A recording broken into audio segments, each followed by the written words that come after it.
ಇದು ನಮ್ಮ ಕರ್ನಾಟಕದ ಚಲನಚಿತ್ರ ಇತಿಹಾಸದಲ್ಲಿ ಚಲನಚಿತ್ರ ಹಾಡುಗಳಲ್ಲಿ ಅತ್ಯಂತ ಶ್ರೇಷ್ಠವಾದ ಸಾಲು ಅಂದಿದ್ರೆ ಅದು ಭಕ್ತ ಕುಂಬಾರ ಚಿತ್ರದ ದೇವರ ದೇವ ಎಂಬುದ ಮರೆತೆ ಸೇವಕನಂತೆ ಎನ್ನೆಡೆ ನಿಂತೆ ಮಾಧವ ನಿನ್ನ ಮಾಯಾಜಾಲ ಮಾನವ ನಾನು ತಿಳಿಯಲಿಲ್ಲ.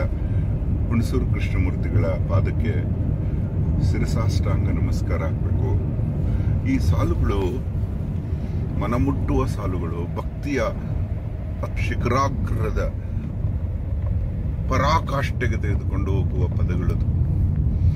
ಆ ಹರಿ ಇದ್ದಷ್ಟು ದಿವಸ ಅರಿವಿರಲಿಲ್ಲ. ಹರಿ ಹೋದ ನಂತರ ಆತನ ಒಳಗಿಂದ ಅರಿತು ಬಂದ ಸಾಲುಗಳು.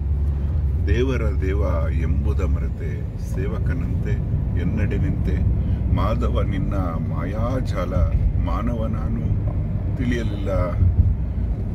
ಬಾಲ್ಯದಿಂದ ಕೇಳ್ಕೊಂಬಂದ್ರು ಬೋರ್ ಆಗದ ಸಾಲುಗಳು. ಅಷ್ಟು ಮಾಡಿದ್ದಕ್ಕೆ ಇರಬೇಕು ಆ ಮಹಾನುಭಾವ ರಾಜ್ಕುಮಾರು ಸಾವನ್ನು ಗೆದ್ದ ಸರ್ದಾರ, ಸಾವು ಬರಲಿ ಅಂತ ಎದೆ ಬಿಚ್ಚಿಕೊಂಡು ನಿಂತ್ಕೊಂಡಂತಹ ಸರ್ದಾರ. ಈ ಸಾಲುಗಳು ಆತ ಆಕ್ಟ್ ಮಾಡ್ಬೇಕಾದ್ರೆ ಆತನ ಒಳಗಡೆ ಹೋಗಿರ್ಬೇಕು.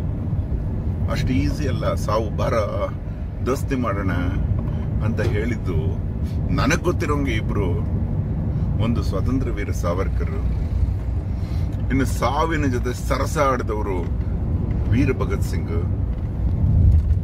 ಮತ್ತೆ ಅನೇಕ ಜನ ಮರಣದಂಡನೆ ವಿಧಿಸಿರ್ಬೋದು, ಆದ್ರೆ ಮರಣದಂಡನೆಯನ್ನ ತನ್ನ ಮೇಲೆ ಎಳ್ಕೊಂಡವನು ಭಗತ್ ಸಿಂಗ್.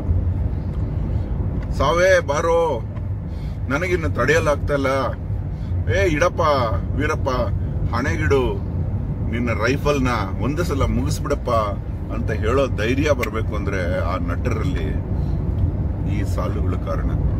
ತಾನೇ ನಟಿಸಿದ ಈ ಸಾಲುಗಳು, ಕರ್ನಾಟಕಕ್ಕೆ ಕಣ್ಣು ತೆರೆಸಿದ ಸಾಲುಗಳು. ಧನ್ಯವಾದ. ಅಹೋರಾತ್ರ.